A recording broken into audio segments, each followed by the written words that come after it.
Hello Leute, guten Abend. Wondering why it is dark? Because I have switched off the light.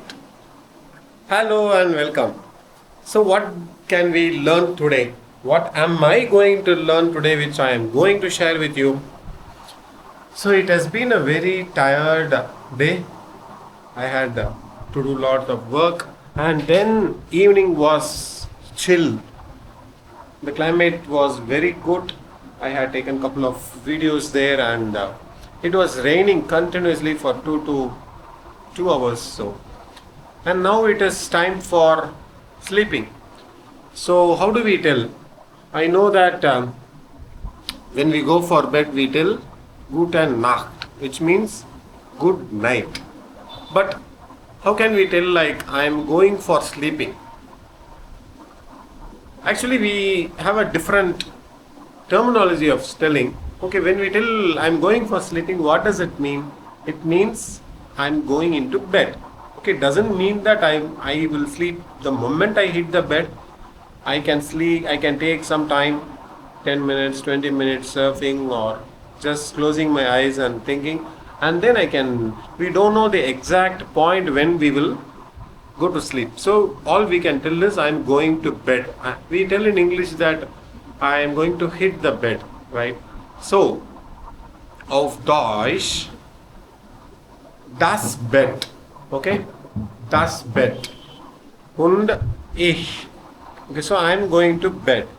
Ich gehe. I'm going ins Bett, in das Bett. So ich gehe Verb in zweiter Position. So ich gehe in das Bett oder ins Bett. Why in das Bett? Because there is a process which is happening. It is not still. It is not fixed. It is going continuously. I am going. So it would be in das Bett, which is accusative. And now ich bin, what will come? Tattoo, because it is fixed. I am not now going towards the bed or not going to the bed. Actually, I am in the bed. So, das Bett becomes dem Bett. So, ich bin im Bett.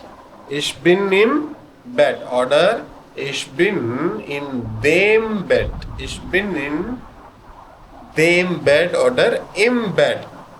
So I hope now you understood why we tell ich bin im Bett und ich gehe ins Bett.